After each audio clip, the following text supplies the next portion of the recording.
Welcome, and thank you so much again for joining us for NPN's Friday Feature, where we highlight one of our amazing members. There is nothing quite like being able to hear directly from the person that started the organization and really had that spark or that whisper in their ear that activated them to want to do something for other families. And I am here today with someone who I have now known for 12 years.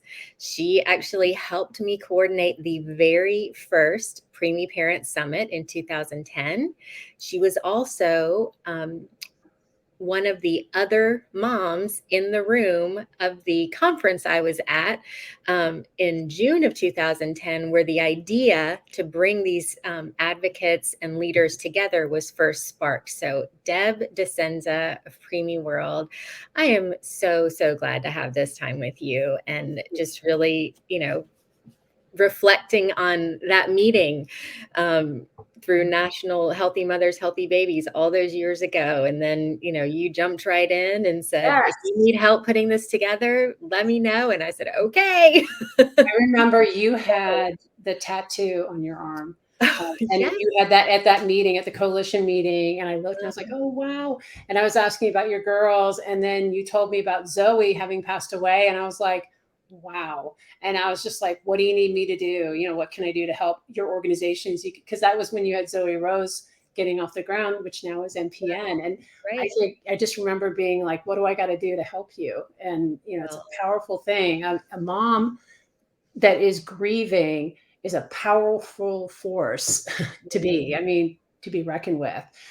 Someone they're on a mission, and it's really important. So thank you Oh, for having me. Deb, thank you so much for saying that. And I have to say too, throughout all these years of knowing you and working with you, you have always been the great connector. You certainly, you were a part of that first leadership team that we had for many years that really laid the foundation for what has become the NICU Parent Network. And you were also the reason that we had members in the first place. I probably got more, but I'm not as involved in that anymore. So I've got to find a way to funnel more people to you, because that's been a challenge for me lately. It's like, how do I connect people and all that? Yeah, I think it's hard. Well, no, I mean, that's just it. I think it's one of the reasons that I've, gravitated towards you is because you have always had that shared mindset of collaboration. Yes. That we are much better together and stronger. We will move bigger mountains if we work together instead of being separated in silos. So, And NPN is always in the room when I go talk at different places, and I always talk about the organization, and people are so impressed. They're like, wow, there's an organization. Like, yes, these are families, these are parents coming together, parent leaders, and they're making a difference. I think it's really cool. I remember when we put together the Bill of Rights, when Kelly brought it to the table, and we did, I was just like, wow, we have a Bill of Rights. Like, yes, amazing. yes, So exactly. Well, Deb, I'm so glad to have this time with you and to hear a little bit about you. You do not often talk about yourself. You do not often talk about your organization. And so I know this might be a little bit uncomfortable for you because you're always about everybody else. But you have been in this maternal infant health space for a very long time. You have been an advocate for, because your daughter is now 19 years old. And, so my children are almost 16. And I remember being in the NICU in, 2007. And one of the things that a nurse handed me was the Preemie magazine that you published those years ago. And through that magazine, because there was an article about a preemie, I think a family of multiples, and they mentioned mothers of super twins and Maureen Boyle, that's how I got connected with my mentor that helped me survive the NICU. I mean, I had no idea. That's amazing. Yes, I love it Maureen. is. I It love is. her. So let's talk about you now. Okay. I want to hear about your personal NICU experience. Tell me a little bit about that. How long do I have to talk about that? As long Because as it's you a story. It's a story. Um, let's see. So I got pregnant. Becky was my only pregnancy. We had had some trouble getting pregnant, but then tried some IVF type stuff, the initial stuff, and switched doctors. And the doctor said, "You have an ovarian cyst. I think that's the whole problem." Mhm. And we were ready to adopt. We were ready to go ahead and adopt. And I had had the surgery to remove the ovarian cyst. 6 months later, the doctor's like, if there's no action, come back. I'm like, "Ugh." I was tired of this. It was really, and we did not go through that for very long, honestly. But I just got frustrated. I had adopted brothers. So my brothers are twins. They were preemies too. And I thought, Never wow, knew that. they were, they were fraternal twins. And I thought, Greg, let's just adopt. Let's adopt. And he's like, okay. And the day that he was going to call the agency to start figuring out paperwork, we were thinking of adopting from China. Yeah. And when that happened, I was like, as soon as that happened, I felt really weird. I had this weird feeling. My body, I was like, do I have the flu? What's wrong with me? I'm not feeling well. I'm bleeding. What's going on? And it's the weirdest period of my life. So I went upstairs and I'm like, oh, they're gonna, if I call the doctor, they're gonna ask me if I'm, if I've taken a pregnancy test. I'm like, okay. So I had one left. So I grabbed it, took it, and I just stared down at it and watched this line show up. And I'm like, what? Are you kidding me? So there we were pregnant, and within probably a few weeks, I thought I'd miscarried her, and turned out I didn't. Long story short, went through the pregnancy, had some hiccups along the way, but nothing that indicated I would have her early. The Mhm. one thing that I remember a month before she showed up at 30 weeks, so 10 weeks early. The doctor, I said to her, I was born a little bit early and I believe this baby's coming early. And she said to me, no, no, no, it's your first baby, first pregnancy. You'll be Mhm. late. I'm like, yeah, no, I'm reading the labor and delivery section of the book. And I am like, it's like I'm a doctor reading, like I'm preparing for an exam. I said, I Yeah. am really intently reading this. My brain is telling me something. No, no, no, you'll be like, okay, okay. A month Say, later, we were outside of town 1 hour with my brother-in-law and sister-in-law and their kids in the car. Greg's driving. We had our time there. Everybody had a great time. It was a little winery kind of orchard kind of thing. And no, I wasn't drinking, but I probably should have, thinking about what happened. I mean, really. And they didn't have much anyway. So we had just headed out back home, and I felt my bladder let go in the car. And I was like, this is so embarrassing. Oh my God. And I said, Greg, I need to go to the bathroom. And long story short, he got me to a grocery store. And I walked in there all alone. But I knew something wasn't right. Went into the bathroom and I realized my water had broken and I was gushing fluid. It was awful. I tried calling people in the car. This is in 2003 when cell phone coverage wasn't what it is today. And so I ended up cleaning up as best I could and went out to the front office and I asked them where for the nearest hospital was. And I'm watching their jaws hit the floor. And I'm like, okay, can I borrow your phone? Because they're yeah. like, "No, we're not from here. We don't know. I need Yeah. to borrow your phone. I need to call my doctor." And the one thing I can remember during my pregnancy, because I couldn't remember much, I had such a foggy brain, was Mhm. the phone number to the OB. Oh, wow. It was emblazoned on my forehead. I Yeah. mean, it was just so I called, left a message for the answering service. This is on a Sunday. So Of or course. Saturday, and of course, get the answering service. At this time, they had asked me, is there anything else we can do for you while you're calling? And I said, yeah, my husband's in the green Durango in the parking lot. Can you please ask him to come in here? I'm totally calm. Like it was like Becky was in there orchestrating everything. All right, be calm. Call the Right. doctor, do all this stuff because I had freaked out. I had my hysteria in the bathroom. Yeah. Um, but now I'm very, very calm. I'm very focused. I've got to do these things. I've got to get to a hospital. Yeah. And so my brother-in-law and my husband walked in the door and basically heard the whole thing that I was saying to the person on the other end. And they were like, oh my God. I got off the phone, hung up, and they're like, let's get to the hospital. Yeah. let's go back to the place where you're planning to deliver. And so Greg, we should have taken the keys away from him because he drove like a father to be. Lunatic. And my brother-in-law should have grabbed the keys. Yeah, the kids are in the back of the car going, "What's going on?" So I'm like, Right. my sister-in-law as to what is labor and what is, when do I ask for the epidural and all this stuff. I'm gushing fluid all over the seats.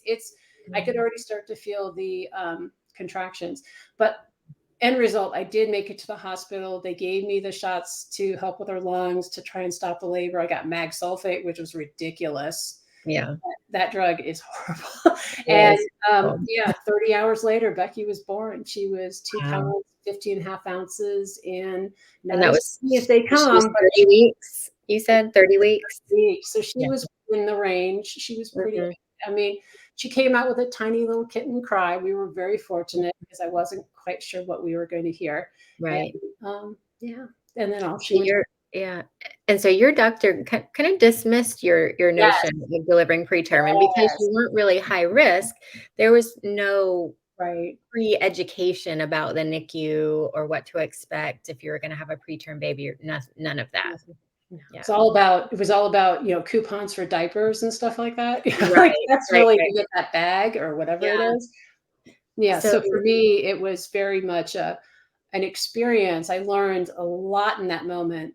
Having a baby, having to partner my baby in the NICU with all these people watching me, and working within medical equipment. I was very intimidated by it. I was very scared of it. I felt graded by it. And so it was really hard. I found myself pulling away from her more often than going to her. Greg more jumped in, and thank God for him, because I was struggling. I was trying to reconcile everything that was happening.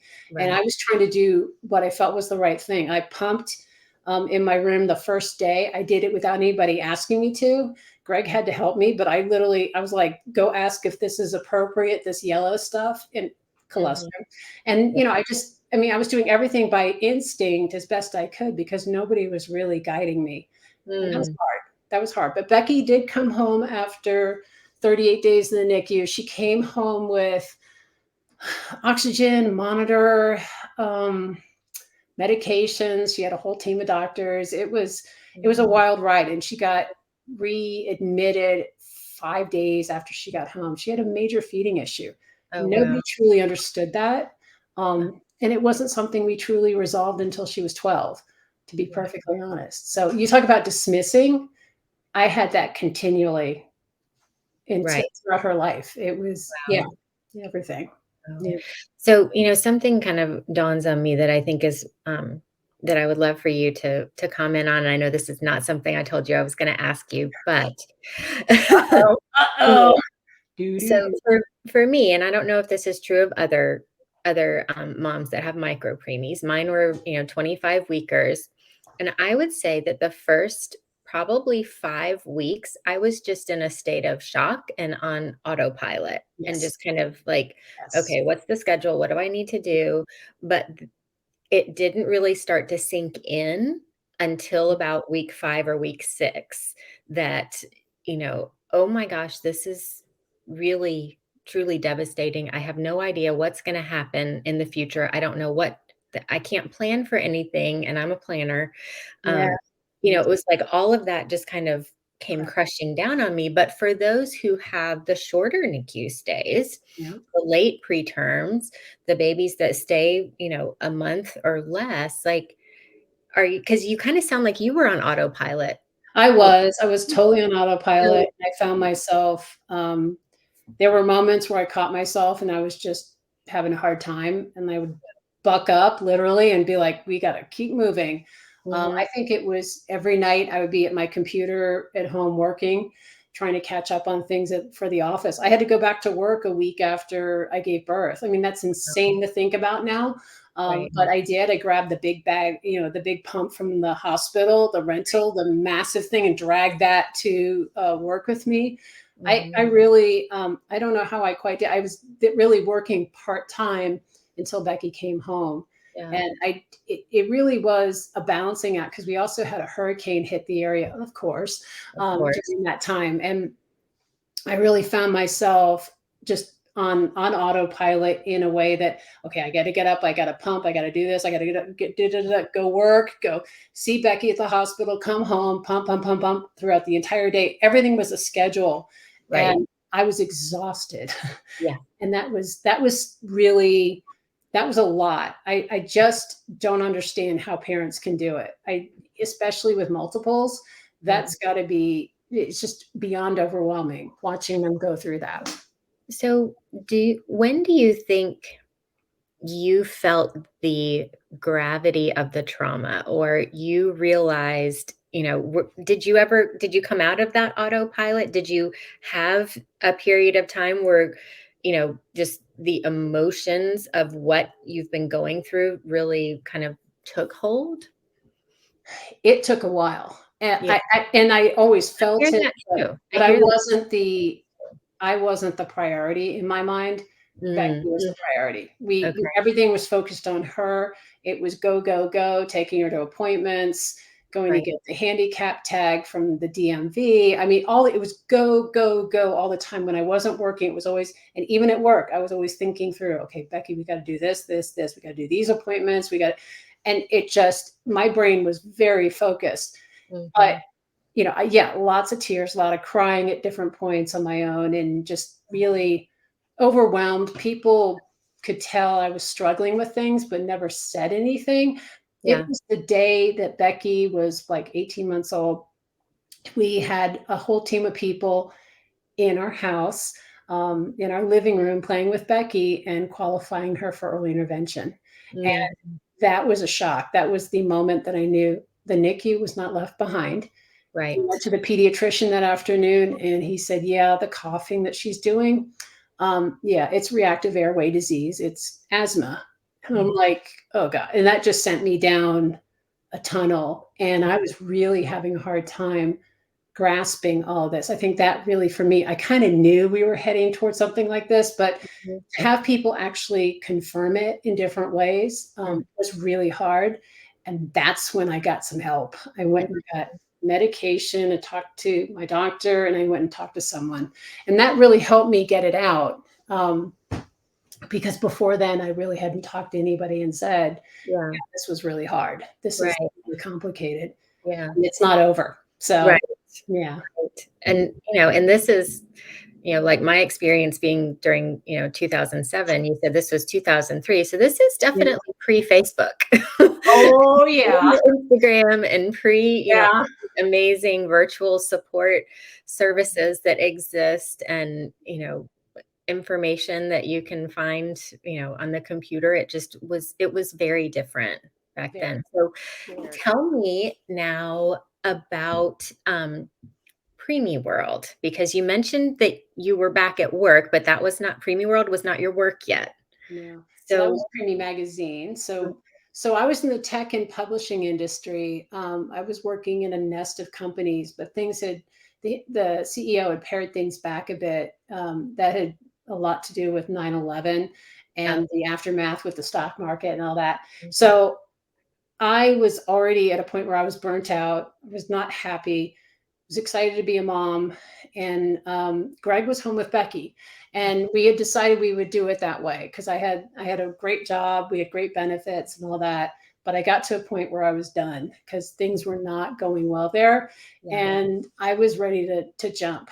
And I sat there and I thought about what am I going to do, and I remember thinking back to the pumping room at the hospital and Mm. trying to grab a magazine to read while I'm pumping. Yeah. They're not the wearable pumps that people have today. Right. Those 2 pumps there were no bras that you put the pump into, there was nothing. I'm trying to do everything with my teeth, and so I remember but I had a magazine in front of me, I'm trying to read it, and it was, like, one of the parenting magazines.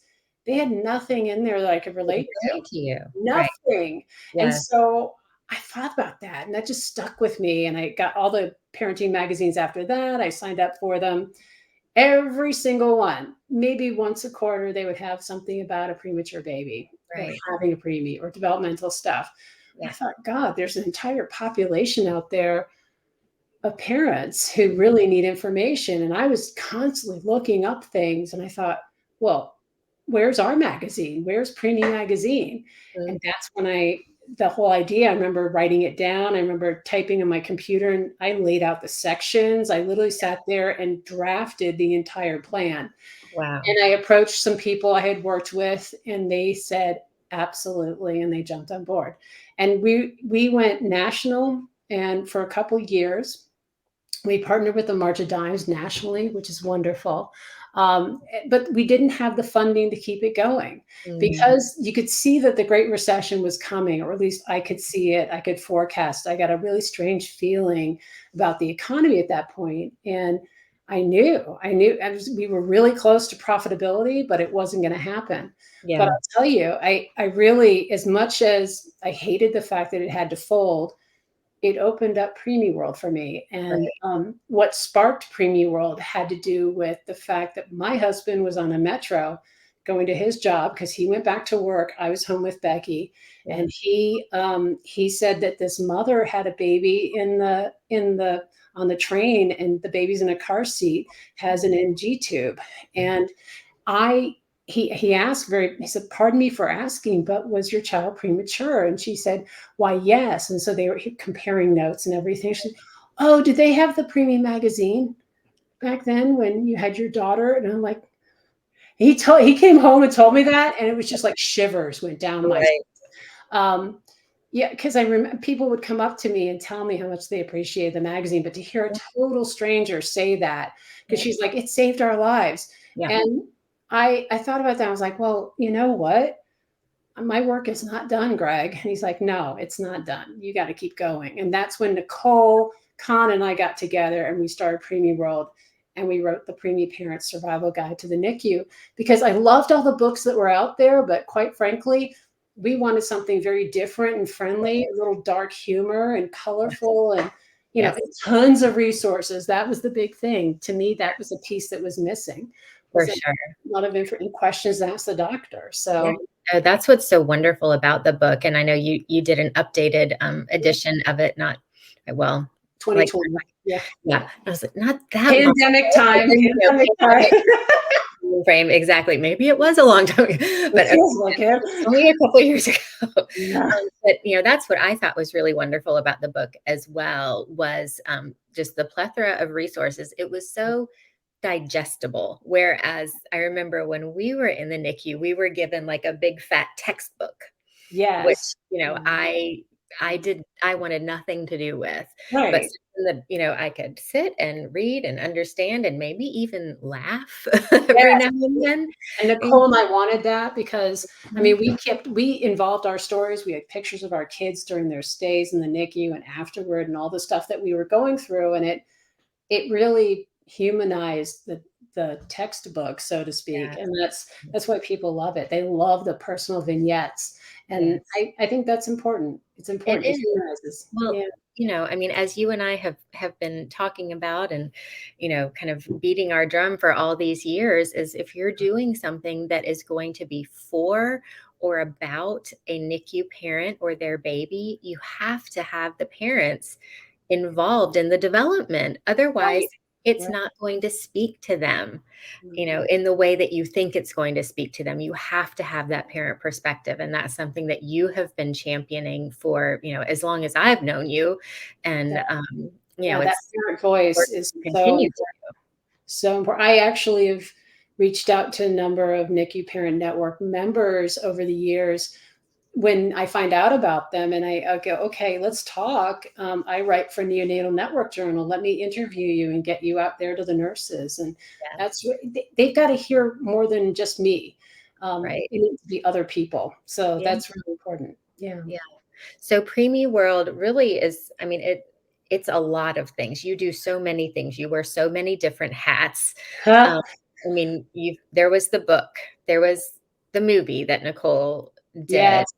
Yes. Little man. You I don't do you still have the Inspire We do. network? We Okay, do. A lot of people lurk on there. I think the world moved to Facebook groups because they thought that was going to be fine. Yeah. people are very quickly realizing that Facebook isn't a great place to be. I kind of already knew that because of the person I'm married to, but and the nature of his job. So they're starting to come back quietly, Yeah. and it's nice because I'm not overwhelmed by it. But Mhm. there are a ton of people that lurk. I mean, Yeah. they're researching, they're finding. I get messages from people who aren't posting, but they want to contact me directly. And yeah, I get everyone from parents in the NICU all over the world to at home. I talked to, tomorrow afternoon. I talked to one of the members that's formerly premature. He's an adult. Mhm. So yeah, it's a life cycle.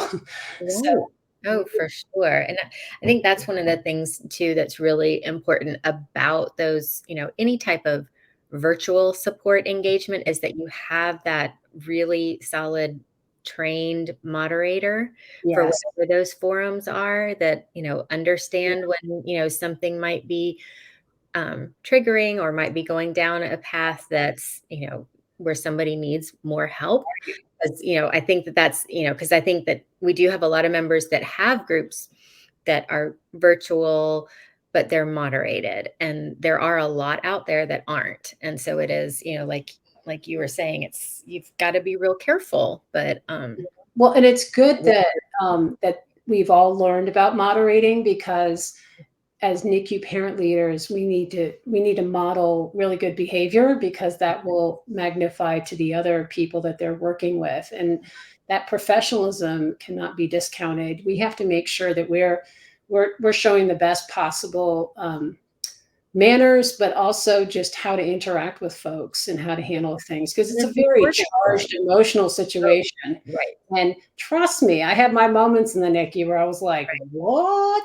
But I didn't scream at people, but it was just like, yeah. And but it really, it's so important. We have learned so much, especially in this age of social media. Yeah, So how to definitely. behave. Yeah, So now, not only did you start Preemie World, but you're also the co-founder of the Alliance for Black NICU Families. the So white woman, yes, or the olive toned woman, yes. So okay, so that did not start out a nonprofit. In 2020, during the pandemic, when all hell broke loose, we really I saw what happened to George Floyd. I saw the video, and it really impacted me strongly. But I'd always been an ally of the community, always. I'm friends with everybody, but the that video really struck me hard because I saw the outcry from the public, which I thought was a real signal that things were changing, that people were coming out of every color, coming out to protest. And not to be political, but the point was, they were all standing up for the rights of this young man. And I think that I sound old saying that, young man. So I basically, we are old, Deb. It's we okay. are old, the gray. So, um, I when this I reached out to Ashley and Janae and a bunch of the others, and I let them know, in a text message. I said, I love you and I support you. You know that. I'm so sorry this is happening. Please know I'm here for you. And I sent it, and Ashley wrote back, she's like, "We always appreciate an ally." And I'm like, "Well, I'm always an ally, but this just seems so hollow to me for me to send a text message." And then I started thinking about it harder. And I thought, well, I can't go out and protest. I'm immunocompromised. That's not a good idea. And I thought, well, but the area I can make a difference, if people are willing to listen, if we are going to see this kind of interest from the community at large, would be our community, because I knew there were problems. I knew that. So I reached out to Ashley and everyone else. I said, what if we did something here? Because Janae Johns was starting her Once Upon a Preemie Academy Yeah. and her conference and everything else. And I said, how do I lift you up? How do I help you succeed? And Mm. so that's how that started. Had nothing to do with a nonprofit, had nothing to do with breast pumps, had nothing to do with any of that. But Yeah. then there was this quick groundswell of, yes, let's do this. Mm. Because what I wanted to do was go state by state, and go to licensing boards and encourage them to change their licensing requirements to annual mandated licensing for, or watching, getting credits for racial and health equity training. Right. And I think that was a powerful way to start. So that's where we began. And then there was this just strong movement of there should be a nonprofit. And Mm. that's how on a phone call with a bunch of them, we formed the Alliance for Black NICU Families. And as that happened, Ashley and I had been talking all the time anyway. We've known each other since 2014. Yeah. And I said to Ashley, I'm like, you got to help me lead this because it looks really strange for a white woman to be running a nonprofit in Right. Cherry Falls. And I said, I'm here. And she has wonderful connections in the community. And she's just a strong advocate for people. Yep. And I love her to death. So, yeah, she's like, we will do it in unity. And so here we are doing that. Yeah. So we became a nonprofit before that end of that year. And Mhm. then one of the goals was to launch a breast pump program because we wanted to impact at bedside Mhm. directly. So the idea was to give moms a wearable breast pump because they would not be able to afford a pump in general. Right. Despite what insurance says, the reality is they're not going to pay for anything. They're not going to buy that pump. And a wearable pump, which is a luxury, Mm. which would help them the most, Right. is really, it's not accessible. So Right. the idea was for us to get them a wearable pump that they could wear at home in the NICU. They could wear it while they were working. They didn't have to go to a bathroom on a dirty floor and pump. They didn't Yeah. have to find a secret space and feel safe. That Mhm. was the whole point of it. And it's Wow. working. It's working. That's It's working. fantastic. That is wonderful. Can you imagine? Can you imagine being that mom and trying to go find a place to pump? You don't get a break. You don't, your hourly rate, whatever. Yeah. So Yeah. our goal is to make sure to equalize things for Mhm. them. That is fantastic. Yeah. So, how can families find PreemieWorld? How can they find the Alliance for Black NICU Families? PreemieWorld is at PreemieWorld.com, and the Alliance is at BlackNICUFamilies.org. And you've got pretty lively social media channels as well. Yes, we're busy. Oh, so we're on Twitter, we're on Facebook, we're on Instagram. Where else are we? Are we? Yeah, LinkedIn. Yeah, That's pretty that's much it. yeah. I think social media there's so much noise out Yeah, there, and it's very different than when PPA, now NPN, started. yeah. Mhm. Yeah, and so I think it's hard to get your voice out there when there's so many other voices in the room, too many cooks in the kitchen. So, Sure. yeah, it's hard. I think trying to get your voice out about things used to be easier. Now it's more of a challenge. It requires a bit more thinking. So, Right. Well, I think, too, one of the things that you have always done as long as I've known you is, you know, y- you have a seat at a lot of tables mm, where there are other decision makers, policymakers, researchers that are listening. Like you're on the leadership team for the International Neonatal Consortium. You're on the yes, steering committee for the National Coalition for Infant Health. Um, yes. you write for I Neonat call Neonatal Network Journal it and Neonatal Intensive Care. And yeah. Jen and I, so Jen Deagle and I are co-parents on the leadership team for Inc. And we also are co-founders of the ICANN Parent Council. And ICANN is the International Children's Advisory Network. Yes, I got that out. And that's around research too, and Mm, involving parents and children's voices in research. And so I think for us, I think it's giving back in a really powerful way, yes. and really paving that way forward. But you know what? I put the researchers' feet to the fire all the time, Yeah. and we were on an email chain going back and forth between the membership. And I kept encouraging people, you've got to share your data. So, like these huge research academics and companies. And I'm like, yeah, well, I'm going to take roll next. It was like, because I'm sending that out. And the executive director of Inc., he's like, ha ha ha. Okay, Deb, thank you. It was like, I made him a little nervous. And I'm like, but, I really put their feet to the fire Yeah. because I can't I can't do it all for them. No one can do it for all of us. Okay. As you always say, it's us together. Well, it's Right. the same thing in the neonatal community. They've got to all come together and do it. So, Absolutely. Well, and it takes perseverance. There's some patience involved too, I think, in advocacy work. And it's something we actually talked about during NPN Live is that sometimes, in the work that you do as an advocate, you don't see the actual result of that work, and you have to be okay with that because yes, it's like you said, you're paving the way because we can't do it forever, but somebody's got to come behind us and somebody's got to come alongside us and carry that torch forward. So it's all of this work that you've started and have been continuing to do and march forward over all these years. right. Um, and it's so important. It might not be flashy. It might not be splashed all over social media, but it's happening and it's going to Yes, influence the way that families are treated right. and the way babies are treated and the Yes, care and the guidelines and the policy. I mean, all of this is um, things that we don't necessarily see at the top of our, social media feed, right. but it's happening Right. and it's important. Yeah. I So, agree. I find that it's usually those meetings that are where you see the real work happening and where someone on the leadership team will say something and I'll be like, no, that's not going to fly with parents. right. That's not going to fly. Yeah. And really being able to work with Jen and be able to say, hey, how do we get this group moving? Our ICANN parent council, how do we get more interest? And her coming up with a great idea. It takes teamwork to make Yeah. that happen. Jen and I are always about teamwork. We are Yeah. always about how do we help each other, but Right. how do we help push things going forward? Because we're all busy. We're all Right. busy. Right. So yeah. Absolutely.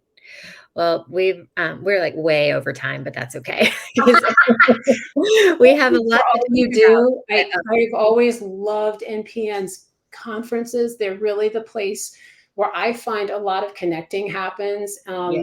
just with the members, and they're suddenly like, "Oh, tell me about what you're doing," and I'll be like, "Oh, well, I want to know about what you're doing. How can I help get your stuff out?" Right. And then collectively, we find ways that we can help push the organization forward, and it's a powerful place. I think it's so important, and I definitely want to make sure I get more members to you because I fell behind on that.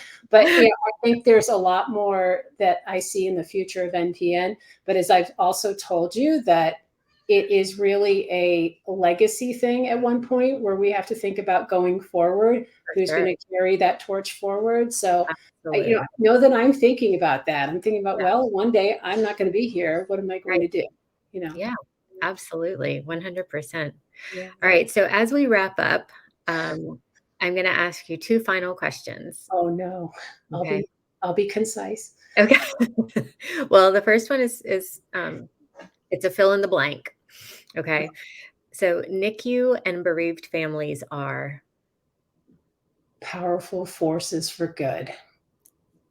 absolutely, absolutely. I love that. Yeah. 100%. Yeah. So what is one thing you wish that every NICU and bereaved family knew? That they have a voice, Yes. no matter what their background, Mhm. no matter their language, they are the experts of their children, Yes. and they should speak up even if they're afraid. I Yes. had to learn how to do it, and I Right. had every privilege in the world, Mhm. and I was terrified. Right. So, yeah, Yeah. you're not Absolutely. alone in that. Well, I can't think of a better way to end our chat, and I'm so thankful for this time with you, and I'm really looking forward to hopefully seeing you in person again one of these days as we Let's start do to it. start going back to meetings and conferences in person. It's a Um, whole new world. I just want to warn you, it's a whole new world. I know it. I know it. Well, Deb, thank you so much for who you are, for what you do, for the perseverance, the resilience that you have exhibited over the years for, like I said, just you really do embody the spirit of NPN in, collaborating and working together and making sure that everyone's voice is heard. So thank you. You are absolutely a treasure to me personally, and to us as an organization as well. Thank you. Back at you. All right, everybody. Well, thank you so much. And join us next Friday for another Friday feature. Woo.